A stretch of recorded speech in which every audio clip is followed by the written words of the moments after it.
رمضان کی قیمتی راتوں کو تراویح کے ذریعے مزین کیجیے، کیونکہ تراویح گناہوں کی مغفرت کا ذریعہ ہے۔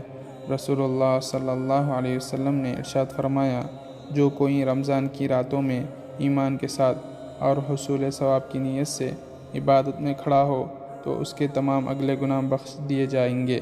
اس کو روایت کیا صحیح بخاری نے۔ تراویح کا آپ کے روزوں سے گہرا تعلق ہے۔ رسول اللہ صلی اللہ علیہ وسلم نے ارشاد فرمایا، اللہ تعالیٰ نے اس ماہ مبارک کے روزے کو فرض کیا ہے اور اس میں رات کے قیام کو نفلی عبادت بنایا ہے۔